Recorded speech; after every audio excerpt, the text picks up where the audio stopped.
Ada di Ainun Fatina, Hadira sudah.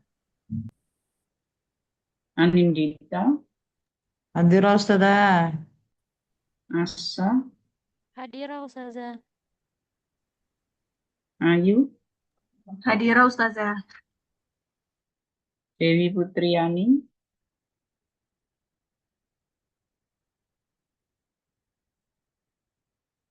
Pina, Hadiro Ustadzah. Lucy, Hadira Ustazah.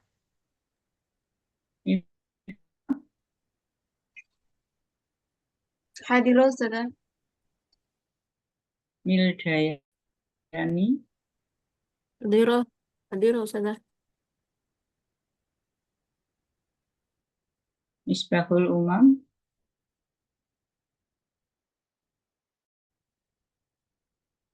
sama Lutfi,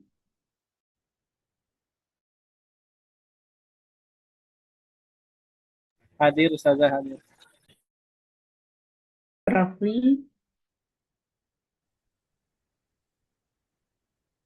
Rafli, Najmul, Hadir Ustazah. Nur Ainun, Hadira Ustazah.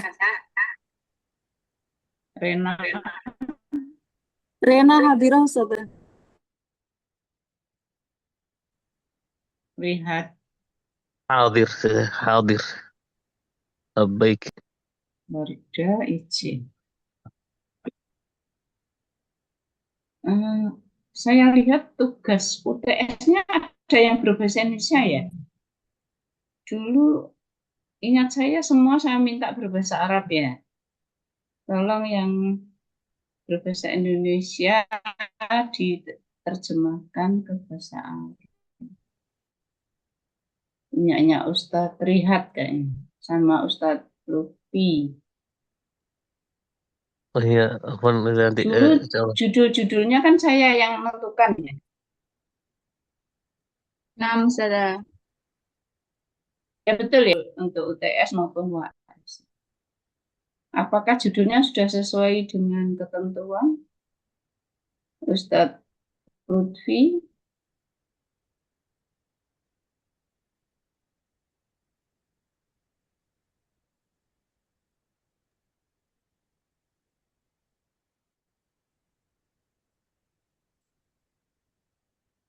Ya, tolong dicek tugasnya apakah sudah sesuai dengan judul yang kita sepakati.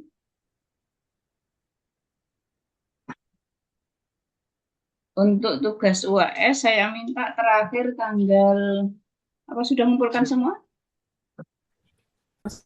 Kalau sudah ya alhamdulillah. Ustazah Ainunnya gimana?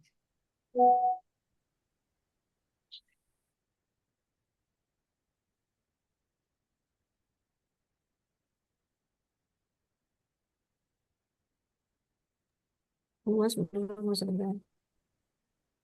Baru ada 4 ya UAS ya. Saya minta terakhir tanggal 26 ya.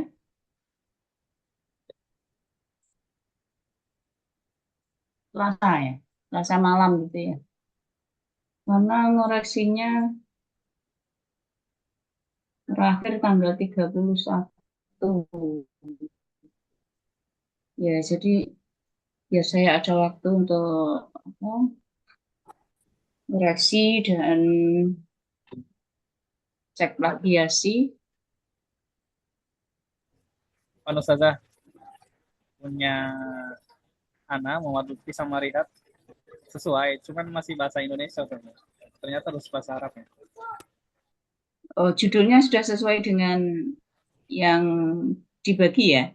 Iya Ustazah. Sudah. Hanya Berarti tinggal bahasa Indonesia. menerjemahkan ke bahasa Arab ya. Ya, saya lihat sepintas tadi baru apa? Yang lain sudah berbahasa Arab semua.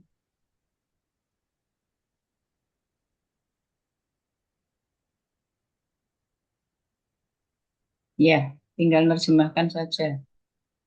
Oke, sekarang الآن نحن سنبحث في الموضوع الأخير عن التقويم على أساس التفكير العليا. فليتفضل من سيقدم. نعم أنا أستاذة. تفضل.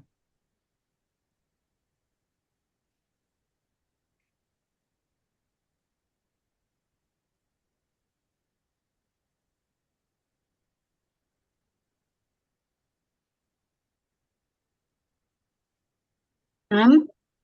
Assalamualaikum warahmatullahi wabarakatuh. Waalaikumsalam warahmatullahi Waalaikumsalam. warahmatullahi wabarakatuh.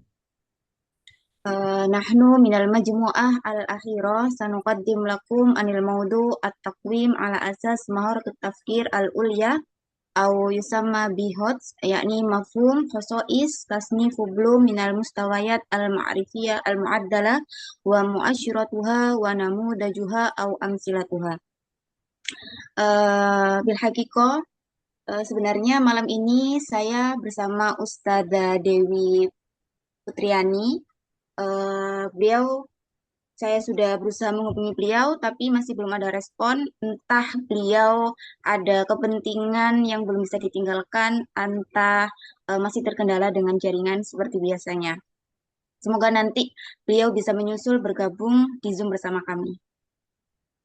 Mubasyaratan Ustazah, lanjut next slide.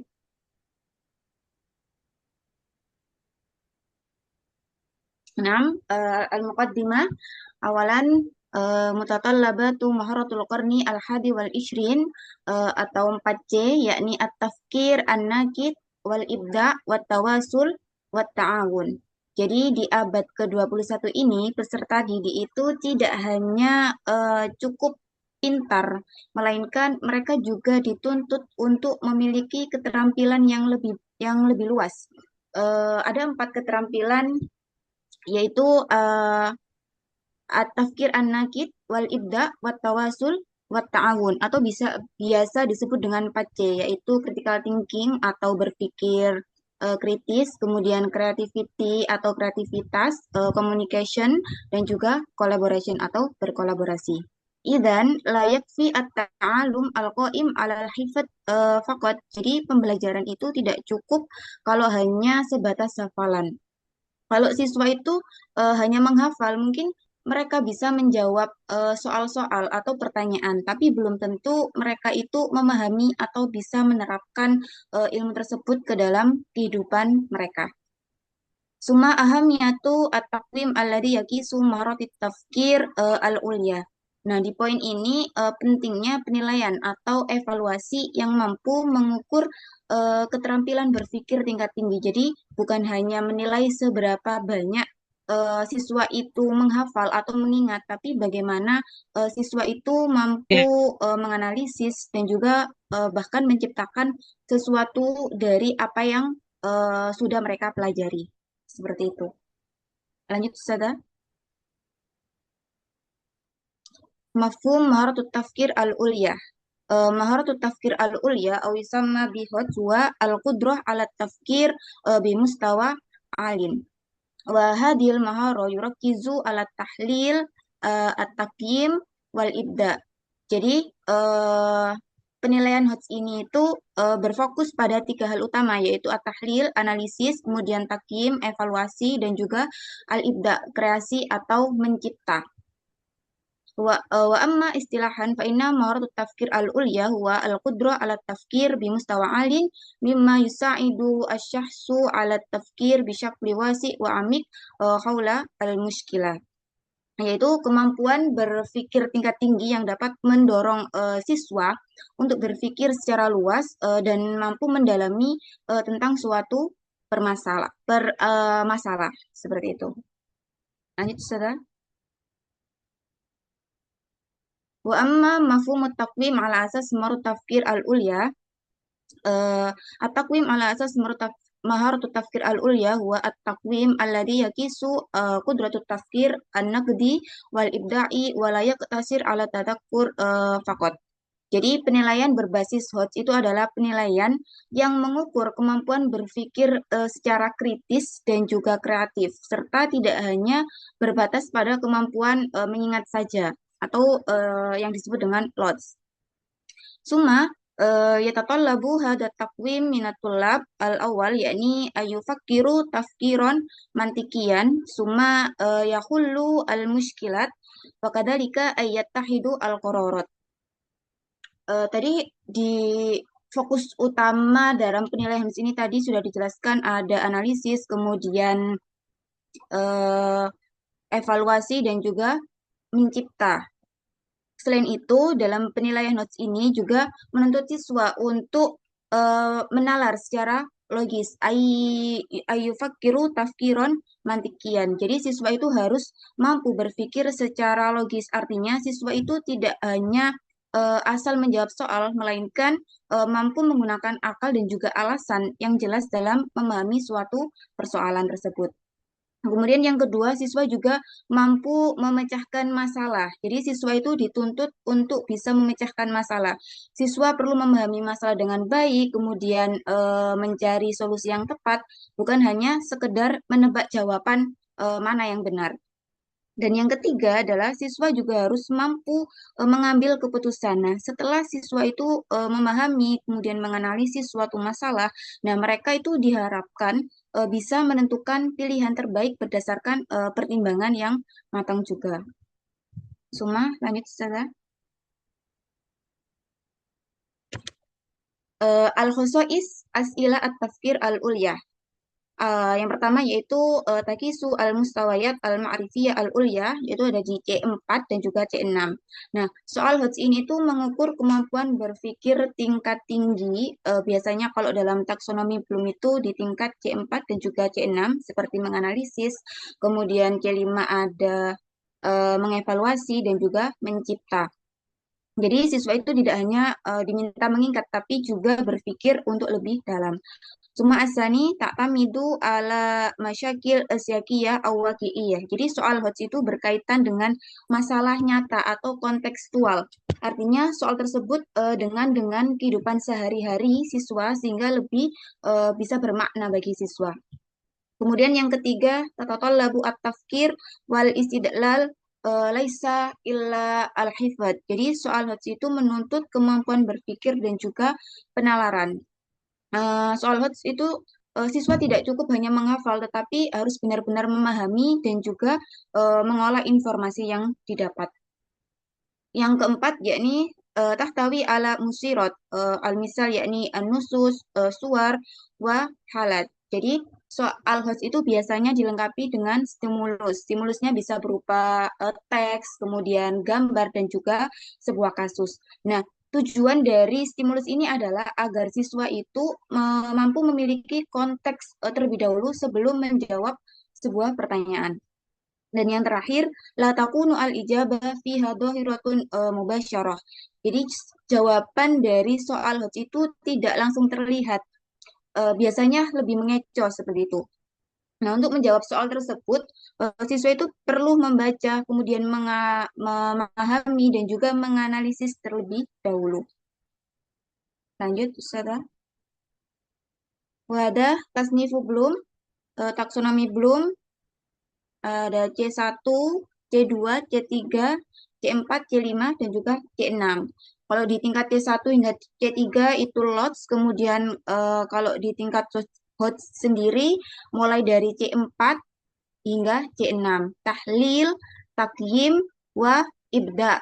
Analisis, mengevaluasi, dan juga mengkreasi atau mencipta. Lanjut, Ustazah. Wahada yakni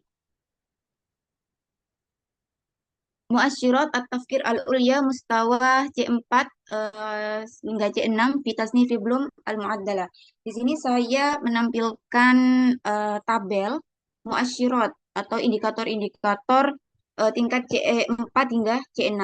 Yang pertama C4 atau tahlil al-af'al al-ijra'i. Mungkin bisa diperbesar sedikit, Ustazah Anin. Nah, al-af'al al-ijra'i, kata kerja operasional, yakni yuhallilu, yuhaddidu, yumayyizu, summa yusannifu. Al-mu'asyirat, indikatornya di sini saya mencontohkan, yaitu yastati'u at-talib tahlilu binyatin nas al-wasfi. Siswa mampu menganalisis teks deskripsi. Kemudian contoh penerapannya yaitu yaqra'u at-talib nason wasfiyan an bi'atil madrasah summa yuhaddidu ajza al-jumlah masalan al-mubtada wal khabar wal mufradat al-muhimmah. Nah, siswa membaca teks deskripsi tentang lingkungan sekolah, kemudian siswa menganalisis mana yang termasuk mubtada, mana yang khabar, kemudian menganalisis juga tentang mufradat-mufradat yang penting seperti itu.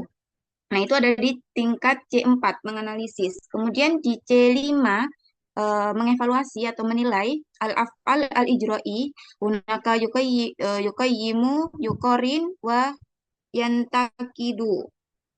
Al-mu'asyirat, kata kerja, indikatornya, yastati'u at-talib ayyukayyimu madasiha istihdam al-mufradat wa tarkib al-jumal finnas al-wasfi.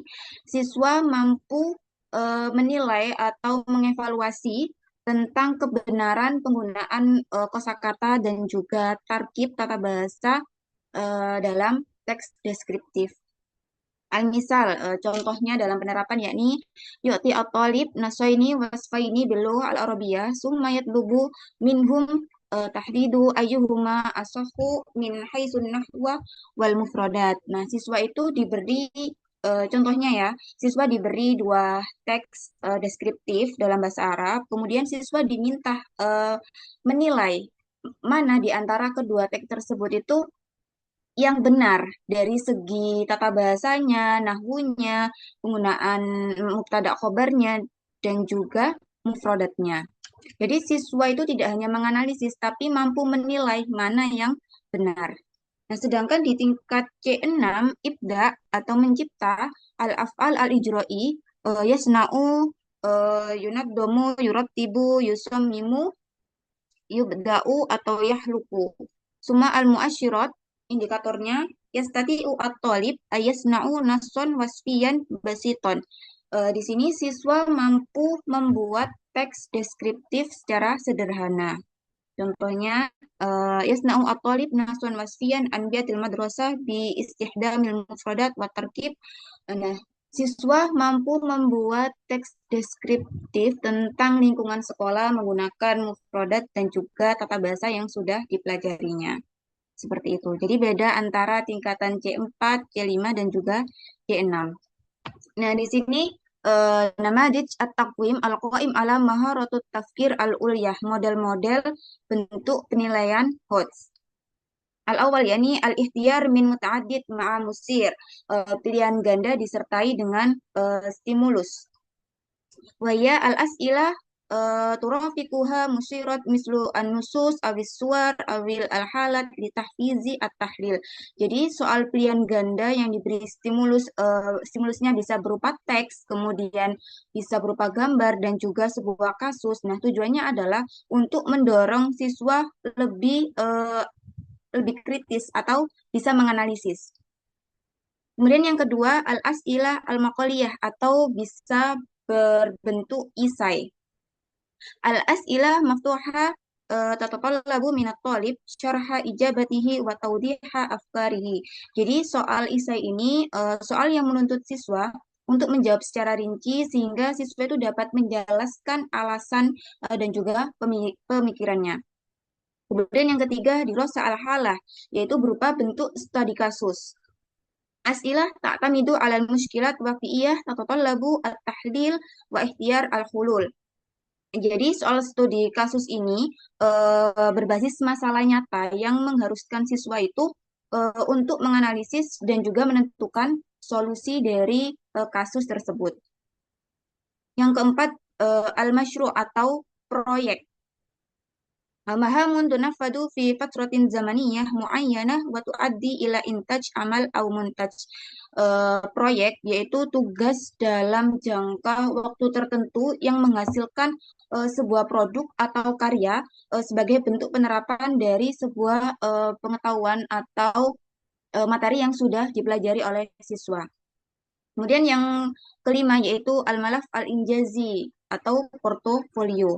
Majmu'atun a'mal at-talib allati tudhiru tatawur qudratihi fit tafkir, yaitu sebuah kumpulan hasil kerja siswa yang menunjukkan perkembangan kemampuan berpikirnya.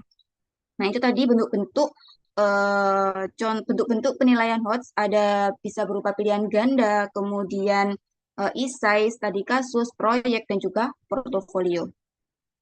Lanjut, Ustazah. Bauna amsilah as'ilah mahrut tafkir al-ulyah. Contoh soalnya. Soal dalam bentuk pilihan ganda. Nah, di sini saya mencontohkan materinya qawaid. Nah, stimulusnya ada dua teks. Teks yang pertama, al-madrasatu jamilun wa talibu yadrusu fil fasl.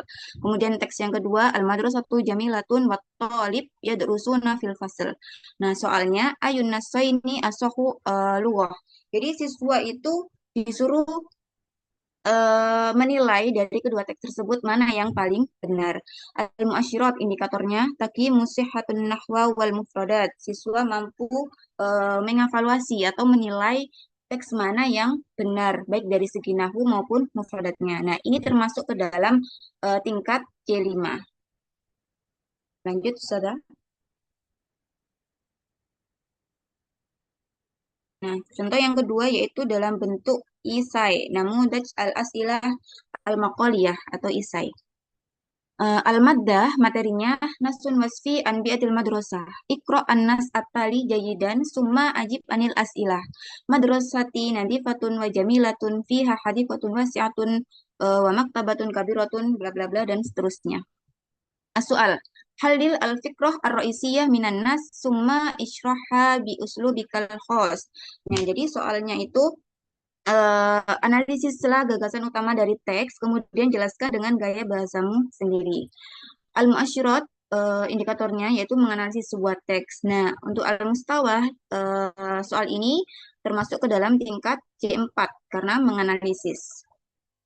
Tentu soal yang kedua yaitu ma al-qiyamu at-tarbawiyah allati yumkinu an nastahlisaha minan nas wadih ma'a al-amsilah. Jadi apa nilai-nilai pendidikan yang dapat kita ambil dari teks tersebut, kemudian jelaskan beserta contohnya. Al-mu'asyirat, indikatornya adalah mengevaluasi nilai yang terkandung dalam teks tadi. Nah, masuk ke dalam tingkatan C5 karena mengevaluasi atau menilai. Next. Nah, sedangkan ini adalah contoh dalam bentuk soal studi kasus. Di sini saya mengambil contoh materi al-hiwar. Al-hala, kasusnya yuwajihu at-talib jadid min kharijil mantiqah su'ubatan min fit tawassul bil lugha al-arabiyyah fil fasl wa yash'uru bi qillati thiqah bin nafsi inda tahaddus. Kemudian as-su'al yang pertama, halil al-mushkilah allati yuwajjihuha at-talib. Nah, analisislah masalah yang dihadapi oleh siswa tersebut. Al-mu'asyirat, indikatornya adalah tahdidu asbab as-su'ubat at-talib. Jadi mengidentifikasi penyebab kesulitan siswa. Al-mustawa masuk ke dalam tingkatan C4 karena menganalisis. Kemudian contoh soal yang kedua, iktarih hululan munasibatan li musa'adati at-talib fi tahsini maharatil kalam. Nah, usulkan solusi yang tepat untuk membantu siswa dalam meningkatkan keterampilan berbicaranya tadi. Al-mu'asyirat, indikatornya yakni tasmimu hulul munasib, yaitu merancang sebuah solusi yang tepat untuk siswa tadi. Al-mustawa, tingkatnya masuk ke dalam tingkatan C5. Nah, soal yang terakhir yaitu masil hiwar qasiron bainaka wa bainat talib li musa'adatihi. Nah, peragakan sebuah dialog atau percakapan singkat antara kamu dengan siswa tersebut untuk membantunya. Al-mu'asyirat, indikatornya adalah insya hiwar katatbik lil hulul, yaitu membuat dialog sebagai bentuk implementasi dari solusinya tadi. Nah, ini masuk ke dalam tingkatan C6 karena tidak atau menciptakan sebuah hiwar atau percakapan seperti itu. Lanjut, Ustazah. Nah, ini contoh soal dalam bentuk proyek al-masyru'. Al-maddah, di sini saya mengambil contoh dalam Maharatul Kalam wal Kitabah. As-soal insya video at-ta'aruf anil madrasah bil lughatil arabiyyah. Siswa disuruh untuk membuat video perkenalan tentang sekolahnya menggunakan bahasa Arab. Nah, kemudian al-muasyirat indikatornya yaitu kita batun nas awas fi bil lughatil arabiyyah insya video. Indikatornya adalah menulis teks deskriptif dalam bahasa Arab dan juga membuat video. Al-Mustah tingkatannya masuk ke dalam C6 karena menciptakan seperti itu. Nah, ada mini mungkin teman-teman ada yang ditanyakan gunakan soal. Mana Ustazah? Nah, tafadhalu sudah man sudah asa. Ya, kan tadi Ustazah sudah menyebutkan salah satu contoh penerapan HOTS ini dalam di apa taksonomi BLAM yang C6 itu kan membuat video ya. Apakah ada inovasi lain untuk penerapan penilaian HOTS dalam Maharoh Kalam di era digital ini?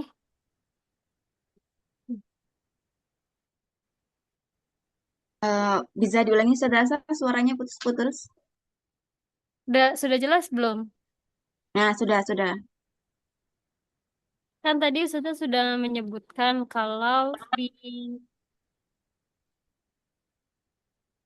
di taksonomi BLAM yang C6 itu salah satu penilaian yang bisa digunakan di bagian IBEDA atau menciptakan dalam pembelajaran itu adalah membuat video ya. Nah, Nah, adakah cara lain yang bisa digunakan atau inovasi lain selain membuat video? Mungkin hanya itu. ini langsung dijawab nah, sudah. Model atau bentuk lain untuk penilaian Maharoh Kalam dalam bentuk HOTS. Kalau menurut saya sendiri, itu bisa disesuaikan dengan model pembelajaran yang akan kita gunakan. Misalnya, kalau kita menggunakan project based learning, itu memang bisa nanti endingnya berupa project, bisa berupa video atau vlog dan lain-lain. Kemudian bisa juga dengan uh, problem based learning yaitu diskusi sebuah kasus dalam bahasa Arab. Nah, nanti siswa berdiskusi diberi sebuah kasus seperti yang tadi. Nanti diskusi kira-kira pemecahan masalahnya seperti apa, seperti itu. Bisa juga dengan digital portofolio seperti itu, Sata. Mungkin teman-teman ada pendapat lain?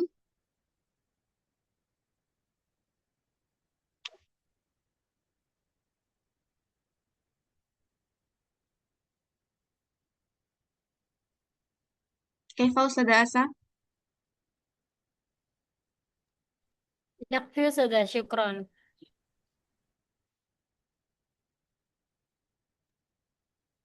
Teman-teman yang lain? Karena Ustazah. Man, Ustazah Ayu. Nah, tafadholi Ah, Ustazah Ayu. nah, Ustazah, kan setiap penilaian tuh pasti ada kelemahan sama kelebihan. Kalau untuk penerapan penilaian HOTS ini, apakah ada kelemahan yang spesifik? Dan kalau iya, apa solusi yang strategis dalam menerapkan kebijakan dan praktek dalam kelas itu, Ustazah? Itu. Nah, syukron.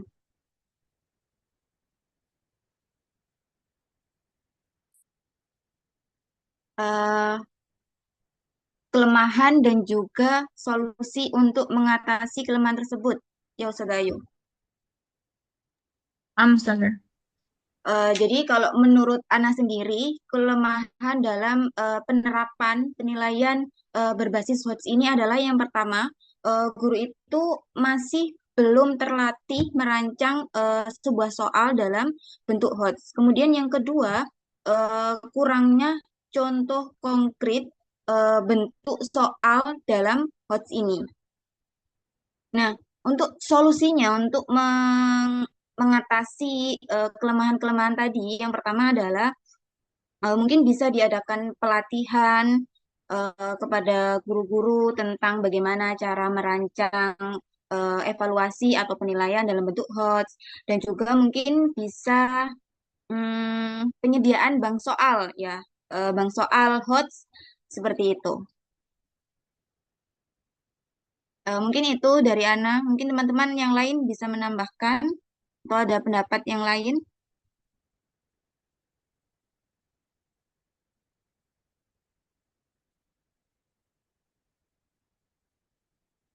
Kaifa Ustazah Ayu? Ya Ustazah, karena kan di sekolah sendiri kan kalau ada ujian kadang masih banyak guru yang ya itu tadi kekurangannya.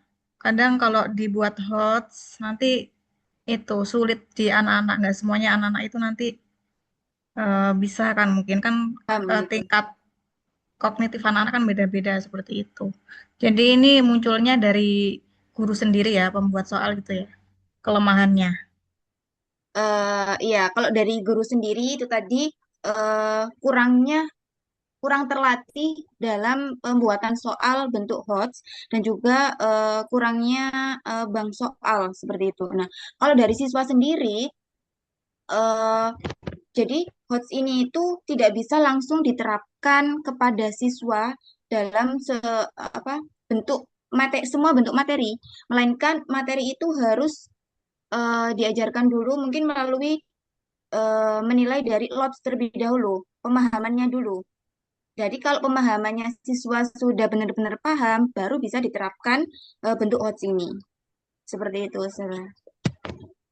Misalnya kalau mufrodat, kemudian nahwu, tarkib. Nah, kalau soal seperti itu, kalau siswa belum benar-benar paham, nah itu tidak bisa langsung diterapkan bentuk HOTS. Jadi siswa itu harus benar-benar paham dulu pemahamannya seperti apa.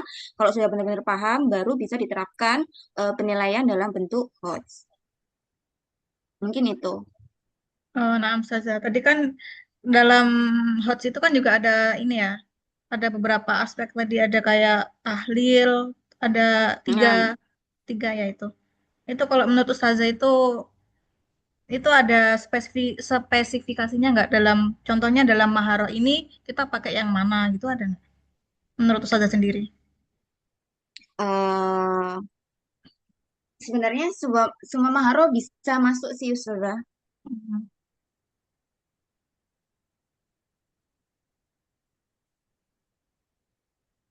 Hmm. Oh, gitu, taib, taib, Ustazah. Syukron. Nah, ada pertanyaan lagi? Atau Saya mungkin sudah. bisa menambahkan? Oh, nah, tafadhali, Ustazah. Oke.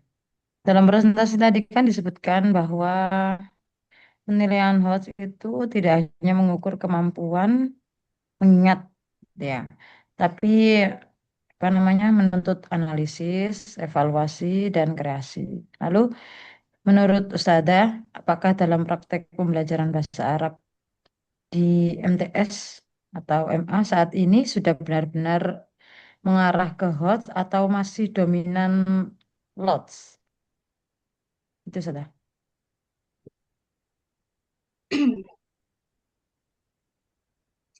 Apakah di sekolah-sekolah MTS atau MA itu sudah benar-benar menerapkan HOTS atau belum? Gitu nggak ya, Ustazah Anin? Sudah. Oke. Kalau sepemahaman saya sendiri, mungkin nanti kalau teman-teman bisa berpendapat lain, silahkan gitu ya. Sepemahaman saya sendiri atau terutama di sekolah saya, nah praktik pembelajaran bahasa Arab itu cenderung masih dominan pada lot, seperti siswa masih lebih banyak menghafal mufradat, kemudian menerjemahkan teks, dan juga menjawab soal-soal seperti itu. Nah, eh, ada juga bentuk pilihan ganda, tapi ayo sadar sekedar pilihan ganda seperti itu, Ustazah. Nah, namun arah tujuan HOTS ini sudah mulai terlihat mulai kurikulum yang terbaru ini, yaitu yang menekankan kemampuan siswa untuk berkomunikasi dan juga berpikir secara kritis dan juga analisis. Nah, tantangannya emang terletak pada kompetensi guru itu sendiri. Nah, bagaimana seorang guru itu dalam merancang soal dalam bentuk HOTS, kemudian bisa berbasis analisis dan juga evaluasi, bahkan bisa berkreasi atau menciptakan seperti itu. Tapi kebanyakan sejauh yang saya ketahui itu kebanyakan sekolah-sekolah masih berbasis LOTS. Tidak semua, tapi kebanyakan seperti itu sebenarnya. Baik, Ustazah. Tapi kalau sekarang itu sudah mulai diterapkan di itu ya, apa kayak LKS itu kan banyak tuh yang sedikit diselip-selipkan hot gitu. Iya, HOTS pilihan ganda kayak pilihan ganda kompleks gitu kan, Hmm, pilihan ganda. Nggih. iya, Ustazah. Baik, oke, terima kasih Ustazah jawabannya. Saya izin bertanya. Afwan. Sadaman, sada. Ana saja. Oh, sada Ainun.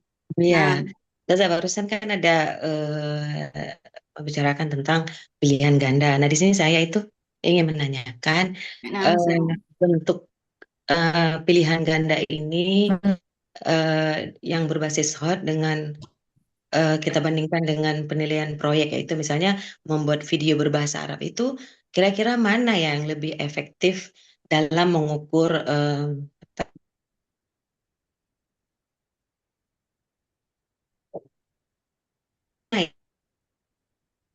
gimana sada Ainun? Manakah yang lebih efektif antara bentuk soal pilihan ganda berbasis HOTS dan juga eh, proyek. penilaian proyek seperti itu nggih? Nah, kemudian juga apa kelebihan dan kekurangannya, Ustazah? Hmm, Kalau menurut Ana pribadi antara pilihan ganda, HOTS dan juga proyek itu lebih efektif eh, dalam bentuk proyek karena dalam proyek itu bisa mengintegrasikan antara analisis, kemudian mengevaluasi, dan bahkan juga mengkreasikan sekaligus seperti itu. Dan juga mengukur kemampuan siswa itu secara nyata. Tadi kan bisa menghasilkan sebuah karya, misalnya membuat vlog gitu, nggih, video. Nah, itu kan benar-benar siswa nyata bisa membuat video tadi seperti itu. Nah, namun ada juga kekurangannya dalam bentuk proyek ini. Misalnya membutuhkan waktu yang tidak sedikit, bisa butuh waktu yang lama seperti itu. Nah, selain itu di pilihan ganda sendiri juga ada kelebihannya juga. Misalnya lebih praktis dan juga objektif gitu nggih. Mudah digunakan dalam evaluasi massal, misalnya kalau mm, nilaian akhir sekolah, ujian gitu kan dalam pilihan ganda. Nah, namun ya mungkin seperti itu secara Ainun. Kalau lebih efektif menurut Ana pribadi lebih efektif yang proyek, penilaian proyek. Baik, izin Ustazah. menambahkan sudah. Naam, tafadholi Saudara Anin. Kayaknya tuh apa ya, sesuai kebutuhan masing-masing itu nggak sih, Ustazah? Nggak terpaku pada proyek saja gitu kan? Mm. Penilaiannya tuh loh. Maksudnya kebutuhannya gimana? Kalau misalnya kita mau ambil nilai kayak apa namanya, ujian gitu kan, ya pakai yang pilihan ganda itu kayaknya lebih cocok kayak gitu. Iya, Ya gitu, Ustazah. nah, syukron Saudara. Atau mungkin teman-teman yang lain mau menambahkan?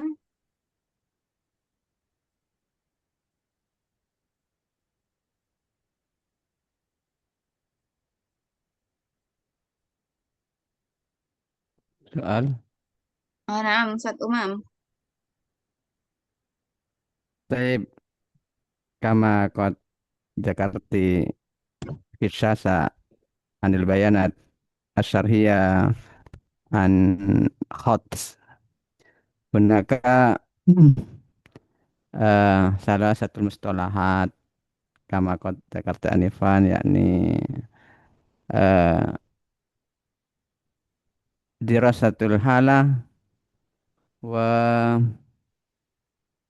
at-ta'allum al-qa'im 'alal masyru'at at-ta'allum al-qa'im 'alal muskilat PBL PJBL yumkin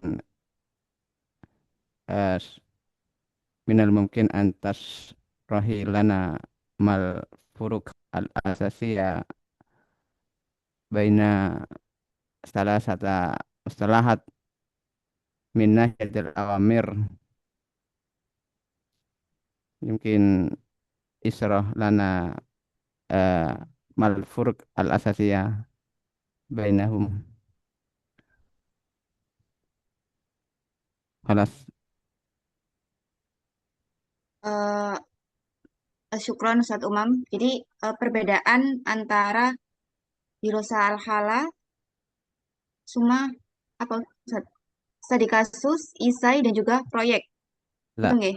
la at-ta'allum al-qaim alal muskilat PBL at-ta'allum al-qaim alal masyru'at ya PJBF Proyek ya. PJBL. Oh, 6 Al-Farqu Baina PJBL dan juga PBL. wa dirasatul halah. Studi kasus. 6 Sejauh sepemahaman saya, kalau PJBL itu project based learning itu nanti endingnya siswa diminta untuk membuat sebuah karya atau proyek misalnya nanti selain video, misalnya kalau di kelas 7 itu ada materi at-ta'aruf atau al-unwan, nah itu biasanya ada sebuah kartu identitas. Nah di akhir bab nanti siswa diminta ketika menggunakan model ini nanti siswa diminta untuk bisa membuat kartu identitasnya masing-masing seperti itu. Nah, kemudian kalau studi kasus, tadi di materi saya sudah mencontohkan studi kasusnya ada siswa baru dari luar daerah, dia belum bisa berbahasa Arab dengan baik seperti itu. Nah, siswa disuruh berdiskusi bagaimana pertama mengidentifikasi permasalahannya seperti apa, kemudian cara menyelesaikan masalahnya seperti apa, dan juga nanti juga me, apa namanya menciptakan atau membuat percakapan seperti itu untuk percakapan dengan siswa tadi. Satu lagi apa? Proyek dia Ustaz. ya. Kalau proyek sama kayak PJBL 6 membuat sebuah produk nanti di akhir. Atau mungkin teman-teman yang lain bisa menambahkan, bisa membantu. Ustaz Rafli, tafadhol Ustaz Rafli.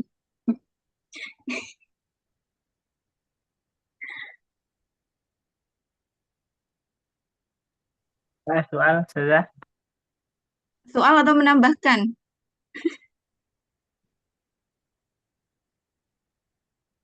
Ya, insyaallah. Nah, Bayan nah,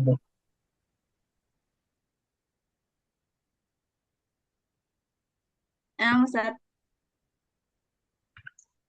Untuk teman-teman yang lain, Ustaz Amilda mungkin bisa membantu menambahkan.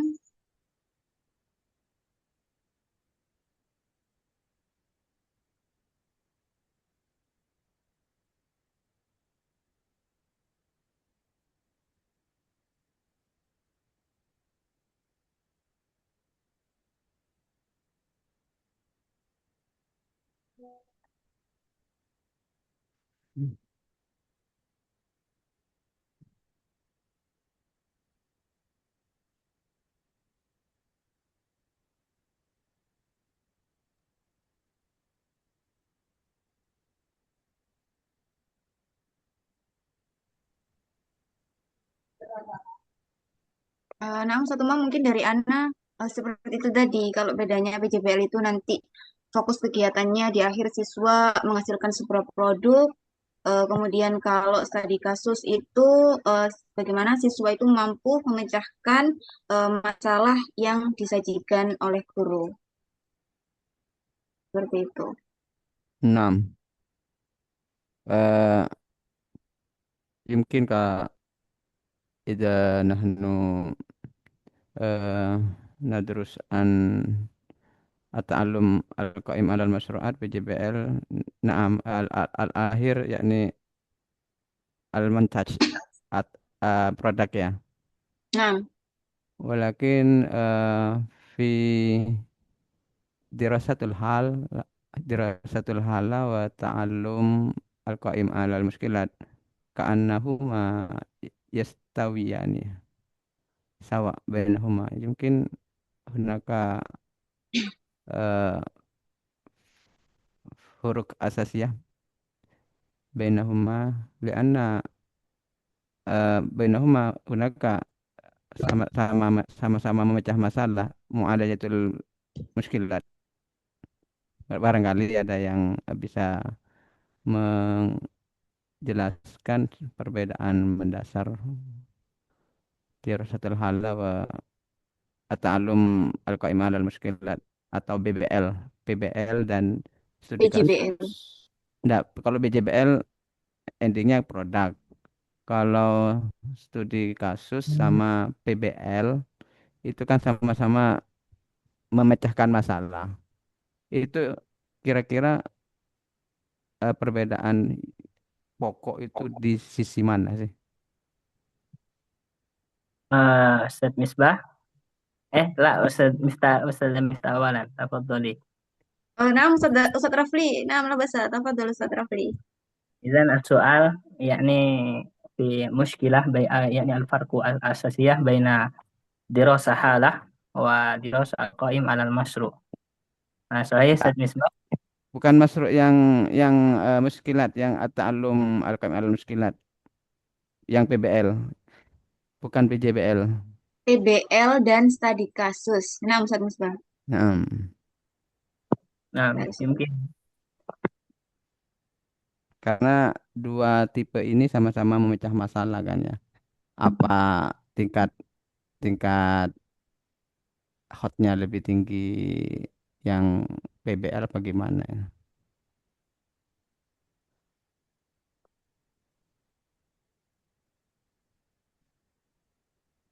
PBL. Eh, PBL dan studi kasus ya Ustaz Misbah. Nah, Kalau PBL terus mungkin perbedaannya itu di muskilahnya gitu Ustazah. Ustaz Misbah. Jadi kalau PBL itu kan apa singkatannya apa? Lupa nah, Ustaz Misbah. problem based learning. Masalah itu. Nah, jadi kalau misalkan apa namanya PBL itu di awal itu apa namanya masalah di awal itu kan masih belum jelas di awal. Jadi si siswa itu harus cari tahu sendiri gitu nanti buat hulul muskilahnya. Nah, kalau studi kasus itu si siswa kan otomatis sudah dikasih tahu, oh ini masalahnya begini begini begini. Jadi kalau di PBL itu siswa masih kayak mencari-cari, bukan mencari sih, kayak kasusnya itu masih belum jelas gitu. Masalahnya masih belum jelas. Sedangkan kalau studi kasus itu kayak namanya studi kasus kan udah ada masalahnya gitu ya. Masalahnya sudah jelas. Kemudian apa namanya ditahlil lah itu nanti hulul muskilahnya gitu. Mafhum nggak Ustaz Misbah? Mafhum. Idan idza kana hunaka as-su'al masalan fi fil faqrah atau fil jumlah hunaka al-qawaid walakin hunaka akhta fil qawaid atau fil haroka atau fil nasbi atau fil raf'i. Nah, setelah disajikan kalimat atau paragraf ini kaidahnya banyak masalah, tidak tepat. Nah, kira-kira itu menggunakan studi kasus ataukah PBL?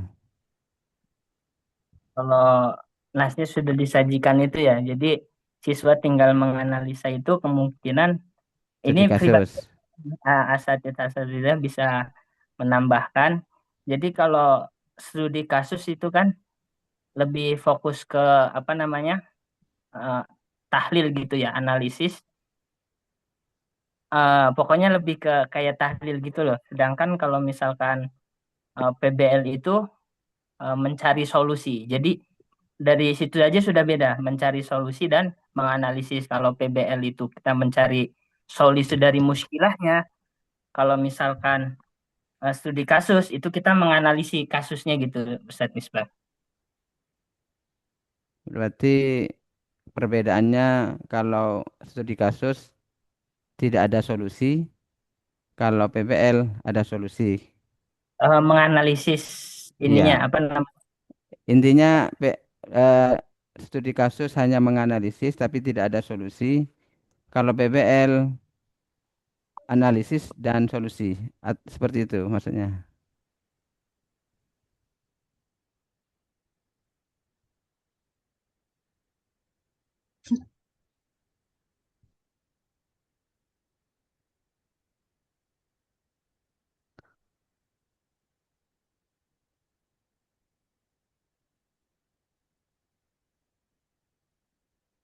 Tapi kedua-duanya kan sama-sama ingin memecah masalah kan ya. Studi kasus sama Nah, PBL. Cuman perbedaan pokoknya itu di sisi mana gitu maksud saya. Apa mungkin kalau studi kasus itu fokus pembelajarannya eh, fokus pembelajarannya itu lebih di permasalahan tersebut mungkin Ustaz. Menganalisis kasus tersebut. Misalnya contohnya kalau ada sebuah kasus kenapa banyak siswa itu sulit memahami qiraah berbahasa Arab. Mungkin itu teksnya tentang itu gitu ya. Nah, siswa itu diminta menganalisis penyebabnya apa, kemudian faktor-faktornya gimana dan juga pendapat siswa terhadap masalah tersebut bagaimana. Nah, itu kalau studi kasus. berarti hanya Kalau men- PBL, ya. kalau problem based learning itu eh, menggunakan masalah itu sebagai sarana pembelajaran siswa untuk melatih siswa itu lebih aktif. Mungkin itu ya perbedaannya. Hmm, berarti studi kasus berarti hanya mendeskripsikan. Jadi ini masalahnya ini Iya, lebih fokus ke kasusnya tadi itu bagaimana gitu. berarti hanya mendeskripsikan permasalahannya saja gitu ya. Mm-mm. Kalau PBL mendeskripsikan masalah serta solusinya. Seperti itu. Sepemahaman Anas seperti itu, Ustaz. Ya. Atau mungkin teman-teman ada tanggapan lain? Ustaz Rafli? Ustaz Lutfi?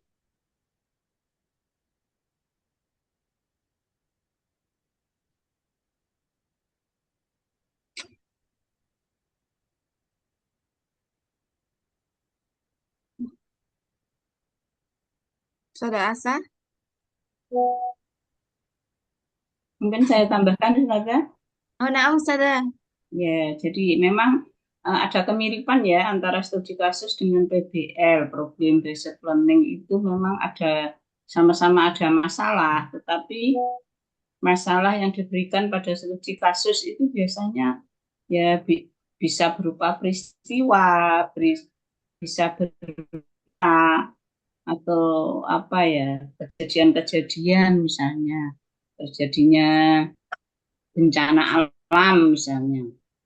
Ya, itu sebabnya apa? Yaitu itu kan studi kasus bisa, tapi sebetulnya problem based learning juga bisa. Namun apa yang dilakukan siswa itu berbeda. Ya. Kalau studi kasus, siswa itu diminta untuk membedah atau cari aspek-aspek yang menjadi penyebab, misalnya bencana alam, ya, misalnya kemiskinan, misalnya. Ya. Jadi cenderung lebih terstruktur atau terarah. Sedangkan kalau problem based learning itu masalahnya itu belum ada gitu ya. Masalahnya belum kelihatan gitu ya. Dan masalahnya lebih terbuka. Misalnya anak-anak diminta untuk menganalisis atau mencari kesalahan-kesalahan pada teks misalnya. Itu kan masih sangat terbuka ya. Kesalahannya itu mungkin dalam penulisan harokat, mungkin dalam penulisan tarkib, mubtada khobarnya, sifat mausuhnya dan sebagainya itu masih lebih terbuka. Sedangkan kalau studi kasus itu keadaan atau sesuatu yang dianalisis itu sudah fix gitu ya. Sudah jelas misalnya terkait kasus yang terjadi misalnya ketidakmampuan siswa di sekolah dalam membaca teks bahasa Arab. Jadi itu merupakan kasus yang ya memang kalau dilihat lebih umum mana ya, kayaknya lebih umum studi kasus gitu ya. Bisa disebut studi kasus kalau itu sudah terjadi pada banyak siswa di sekolah tersebut, misalnya tidak bisa membaca tulisan Arab misalnya waktu kelas 7 misalnya gitu ya. Jadi itu kasus. Tetapi kalau problem based learning itu merupakan model pembelajaran. Model pembelajaran di mana dalam problem based learning itu bisa juga menggunakan metode studi kasus gitu. Jadi tergantung tujuan pembelajarannya.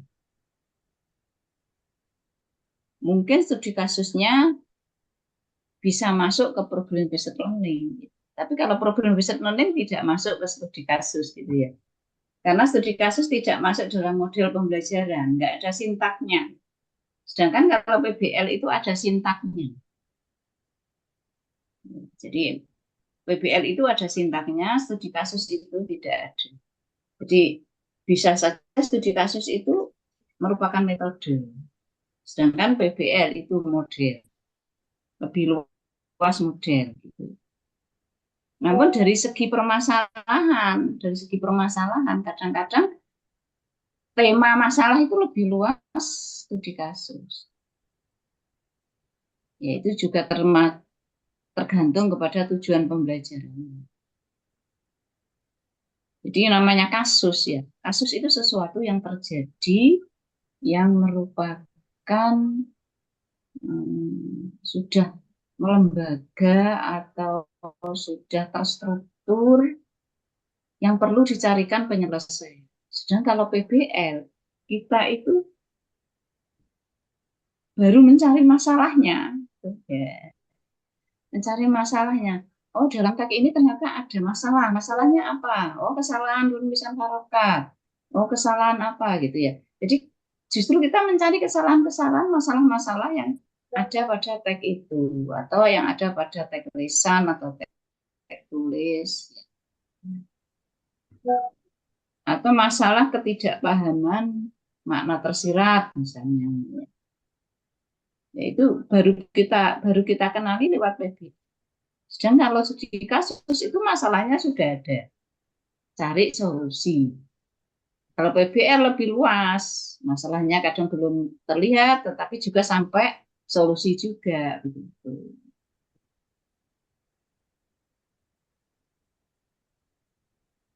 Karena itu studi kasus fokusnya adalah analisis dan evaluasi. Sedangkan problem based learning fokusnya identifikasi masalah, kemudian mencari solusi. Jadi siswanya yang mencari masalah, mengidentifikasi masalah.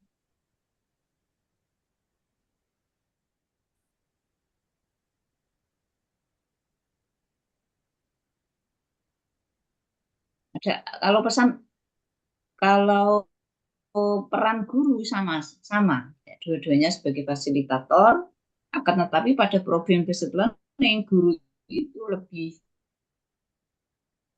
mengarahkan begitu. Karena memang masalah-masalah itu yang harus dicari oleh siswa itu kadang-kadang siswa sendiri tidak mengetahui, jadi guru harus lebih mengarahkan, lebih detail lah. Dan guru juga harus memantau proses kerjanya.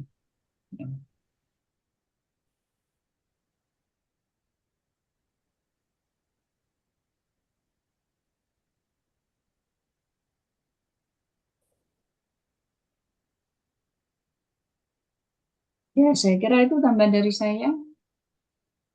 Mungkin ada pertanyaan lanjutan atau pertanyaan baru.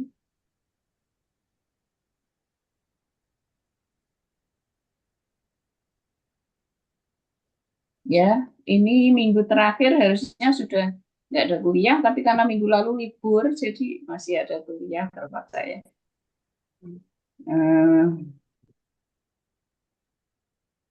Minggu lalu khawatirnya saya itu kalian weekend panjang kemana-mana gitu. Libur aja wes. Mulai Kamis kan waktu itu ya libur ini, Kamis, Jumat, Sabtu, Minggu.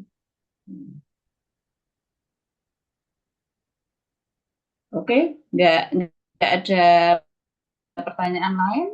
Mungkin saya akan menambahkan sedikit materi terkait dari ini.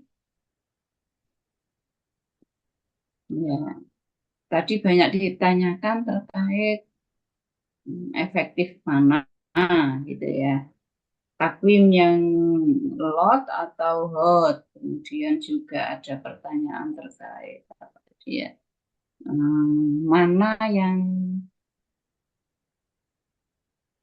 mana yang efektif, mana yang lebih mudah, kemudian di dunia kita, dunia pendidikan itu mana yang banyak diterapkan ya. Sementara menurut versi saya, kalau untuk ujian-ujian di SMA ke bawah itu masih banyak lotnya ketika itu ujian akhir. Misalnya ujian nasional, ujian regional gitu. Namun ketika kita melaksanakan tes formatif itu lebih banyak atau sudah 50-50 lah ya. Nisfu antara lot dan hot. Dunia awisupla wa kuliah. Jadi sudah mending gitu ya. Karena guru-guru sekarang sudah kreatif sekali ya dalam membuat pertanyaan-pertanyaan, proyek dan sebagainya.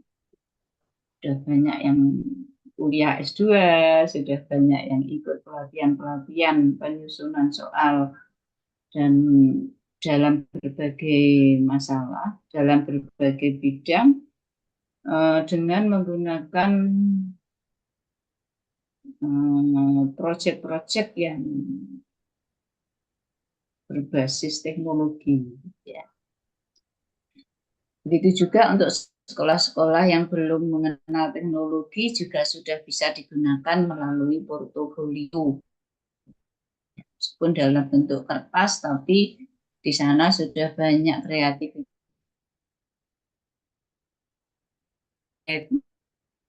maupun problem-based learning, studi kasus dan sebagainya tadi.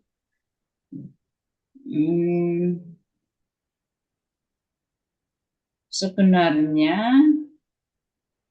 kalau dalam bidang bahasa itu ya, menurut saya itu kalau kita menggunakan yang hot, itu yang lot itu kadang-kadang ada yang terlewat, terutama tentang hafalan atau penguasaan kosakata. Ketika itu saya terapkan di mahasiswa, apalagi sekarang sudah ada AI ya, tugas-tugas yang harus dikerjakan di luar kelas itu banyak dialihkan ke AI. Dan anak-anak ketika dites lisan itu kosakatanya itu sangat minim sekali. Hafalan atau pemahaman makna terhadap teks, misalnya qiraah ya, tes lisan. Ditanya kosakatanya itu sama sekali nggak bisa. Tapi ketika membuat talqis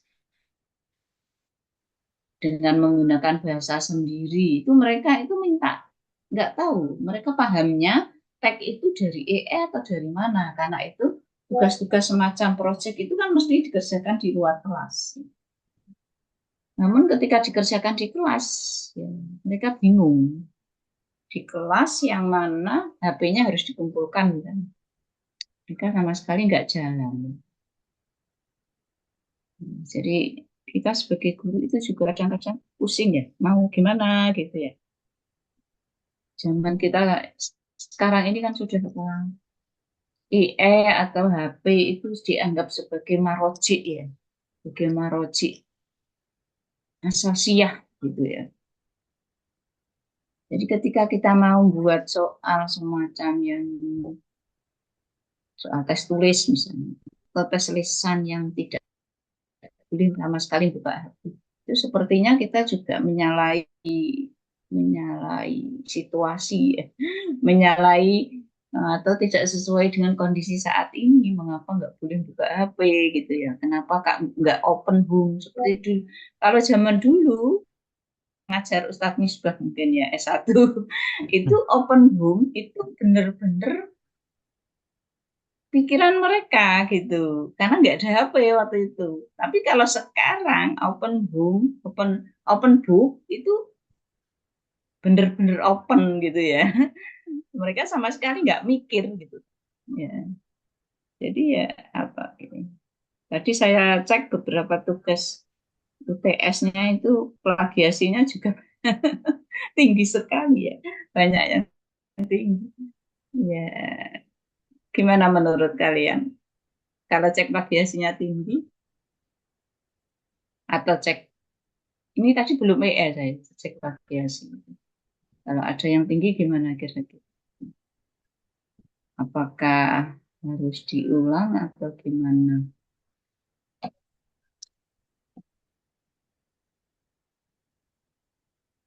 Ya, jadi tugas-tugas semacam ini memang kita nggak mungkin ya meminta mahasiswa itu untuk tidak membuka EE atau tidak membuka. Kalau presentasi saya membebaskan kalian untuk buka EE atau buka apapun ya, karena itu hanya untuk merangkum materi kemudian disampaikan di kelas.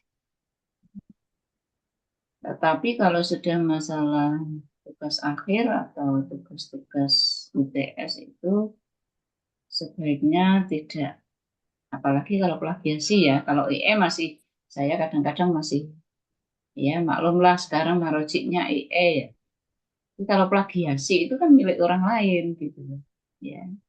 Tolong nanti ngerjakan untuk UAS-nya ya, individu ya ini. Ya kalau EE-nya ya pokoknya nggak banyak nggak apa-apa lah. Tapi kalau plagiasi jangan sampai ya. Ya, karena kalau plagiasi itu benar-benar milik orang lain dipindah begitu.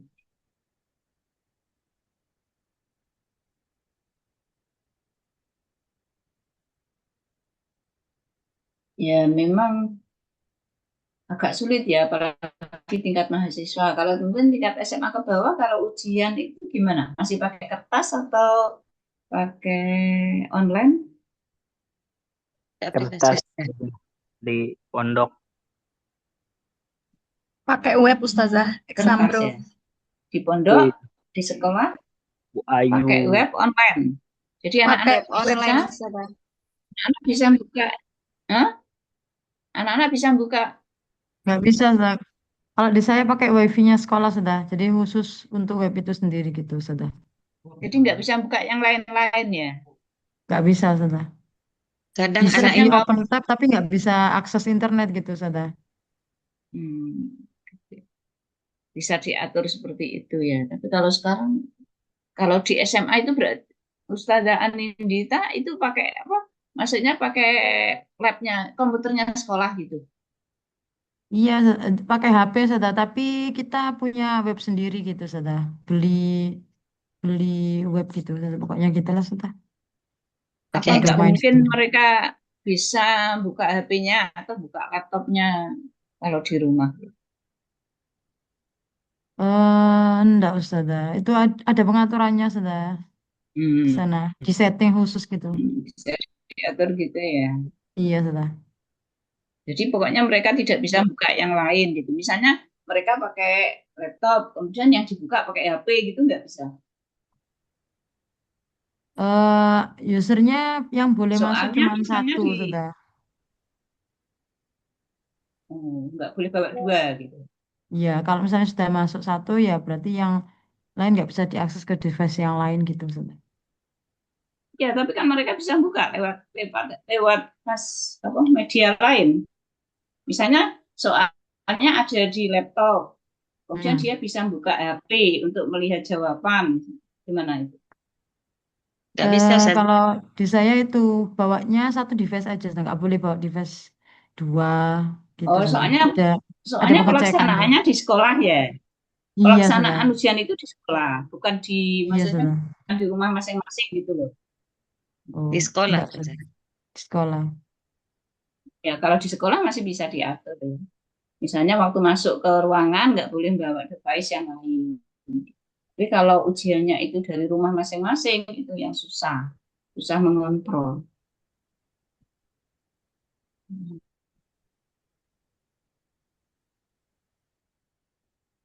Oke, terkait dengan tema kita hari ini, ya, untuk yang SMA ke bawah itu mayoritas adalah apa? Masyari ya, project. Tapi kalau untuk tingkat mahasiswa masih agak banyak anwa'u at-taqwim hod, maqalat at-tahliliyah, misalnya analisis apa? Analisis artikel, dirasatul halah, ya tadi yang ditanyakan Ustadz Misbah tadi ya, apa bedanya dirasatul halah dengan halul muskilat. Jadi ini termasuk sama-sama min anwa'it taqwim hod. Masyari, Suma, Arut, Syafawiyah. Ya. Jadi tadi mana yang lebih efektif? Hmm, semuanya efektif ya. Dari segi apanya begitu ya. Kalau tes objektif semacam menggunakan Google Form itu efektifnya ketika kita buat punya soal itu bisa dipakai berulang kali, dirubah sedikit-sedikit. Dari segi pelaksanaannya efektif, koreksinya efektif, siswanya juga bisa nebak-nebak ya, bisa nebak-nebak jawaban. Kadang-kadang nggak paham tapi jawabannya benar gitu. Tapi kalau yang hot tadi kan siswa benar-benar harus kerja, tetapi belum tentu setiap siswa itu kerja juga. Kalau itu merupakan kelompok, tugas kelompok, ya kadang-kadang ada anak yang sama sekali dia tidak paham. Dia ikut nebeng saja, yaitu bisa menjadi kelemahan soal-soal yang hot, yang berbasis proyek, muskilah, dan sebagainya. Dan bagaimana pelaksanaan takwim al-maharot takbiril ulia ini di level-level bawah, misalnya di marhalah ibtidaiyah, tidak mungkin kan kita memberikan proyek-proyek di Rosatul Halah Kemudian kalau muskilat, nasyari, untuk siswa kelas 1 misalnya. Gimana itu? Kita betul tidak ya. Mungkin anak-anak bisa diberi tugas menulis menulis huruf yang indah, menulis H, O dan sebagainya. Itu sudah termasuk masyari ya, proyek. Anak-anak diminta kreatif untuk memberikan warna, gimana warna-warna untuk huruf-huruf yang ditulisnya itu. Mungkin juga untuk mufrodat, ya. Misalnya ada gambar-gambar yang bervariasi, itu mereka disuruh membuat sendiri, misalnya buat semacam poster apa isinya tulisan-tulisan mereka gitu ya, terkait dengan Aqdaul Usroh misalnya. Mereka disuruh membuat pohon keluarga dan sebagainya. Itu termasuk ya sudah ibtikar, al-ibda wal ibtikar untuk marhalah mereka. Gitu ya. Jadi kita sebagai guru ya, misalnya dalam pembelajaran ada gambar, misalnya gambar ketika temanya misalnya Ariyadoh, kemudian ada gambar anak yang sedang sepak bola atau berenang ya. Kita bertanya kepada Marayukum bi, apa pendapatmu terkait dengan Riyadhah ini misalnya, apakah kamu senang dan sebagainya. Itu sudah membuat anak itu marhalah tahlil ya, menganalisis. Jadi dalam pembelajaran bersama nggak hanya dipenuhi dengan hafalan-hafalan asibahah misalnya, tapi ketika kita menyampaikan kosakata asibahah, kita itu berusaha mengajak anak-anak berpikir. Limada asibahah muhimmah? Kenapa penting berenang itu? Ada yang tahu? Ada yang sudah bisa berenang misalnya? Ya, itu ya, meskipun kita tidak bisa menggunakan bahasa Arab 100% ya, sedikit-sedikit saja, mungkin kosakatanya saja, tetapi ketika kita kiwarnya itu pakai bahasa Indonesia ya, gitu. Karena memang di markalah yang ibtidaiyah begitu. Jadi semua tema itu bisa kita buat anak-anak itu tidak hanya menghafal saja. Jadi ketika proses-proses kita itu untuk agar anak menghafal kosakata terkait Riyadhah tadi, ya kita sambil diskusi, tanya tentang hobi dan sebagainya. Anak-anak disuruh menggambar, misalnya salah satu olahraga yang disukai, kemudian coba ditulis bahasa Arabnya ini olahraga apa, gitu, misalnya seperti itu. Ya itu ya aspek kreativitas itu tidak hanya digunakan untuk anak-anak yang sudah tingkat SMP atau SMA, tapi mulai TK sudah bisa. Ya, terkait dengan tadi macam-macam anwa, kemudian khoso isu as-su'al al-jayyid. Bagaimana karakteristik soal hot yang baik? Yakunu maftuhun mihai. Seharusnya soalnya itu terbuka. Jawabannya terbuka. Mungkin jawabannya tidak hanya satu jawaban. Kemudian ya kalau tafsir wa tahlil, meminta siswa untuk menafsirkan atau menganalisis. Kemudian yakisu at-tafkir, yasmahu bita'adudil ijabat. Jadi jawabannya bisa macam-macam gitu ya, seperti tadi Maryadha allati tuhibbu, allati tuhibbu, itu kan jawabannya ta'adud al-ijabat al-ijab siyak al-waqi'i. Jadi usahakan soal-soal yang hot itu sesuai dengan konteks gitu. Jadi agar siswa bisa menjawab. Kalau misalnya tidak sesuai dengan konteks siswa, anak-anak misalnya di pedesaan ditanyai terkait dengan hotel, terkait dengan bandara gitu ya. Itu kan tidak sesuai dengan siyak al-waqi'i. Kecuali kalau anak-anak yang ada di kota. Jadi usahakan pertanyaan-pertanyaan hot itu yang waqi'i, ya, sesuai dengan lingkungan anak. Kemudian juga yadfa'ut talib ila tabriri wa ita'il adillah. Anak diberi kesempatan untuk memberikan data atau alasan. Misalnya kita bertanya, lima ada adil kalimah yukra'u fathah atau lima ada Muhammad yadabu ila madrasah Naharon misalnya. Dan di tag anak diminta untuk mencari bukti, buktinya di tag. Ati ad-dalil minanas. Dengan kita meminta anak mencari bukti di tag, maka itu sudah masuk ke tahlil.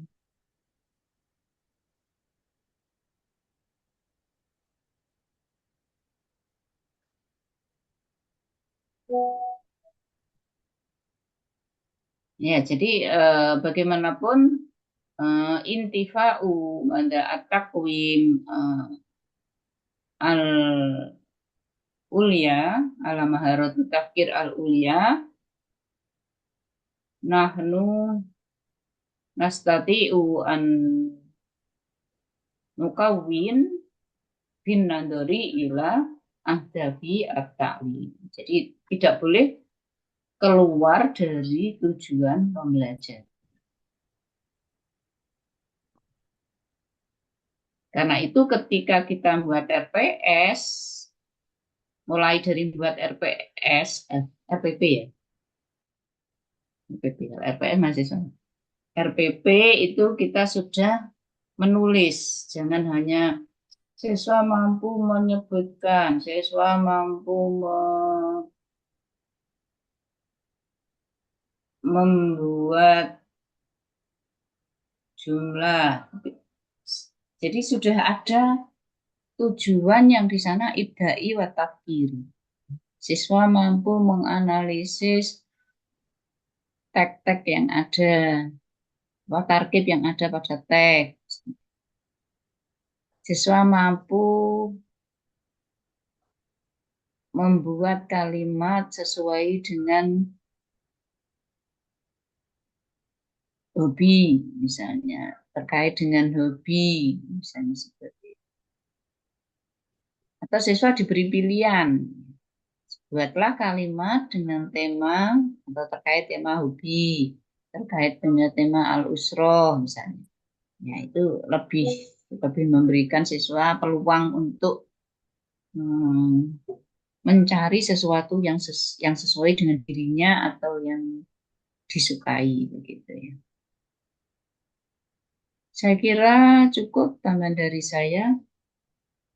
Insya Allah ada aliko al-akhir.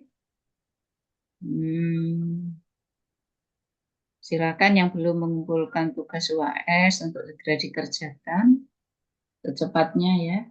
Terakhir Selasa ya, Selasa malam ya. Karena waktu ngoreksinya tinggal sedikit ini.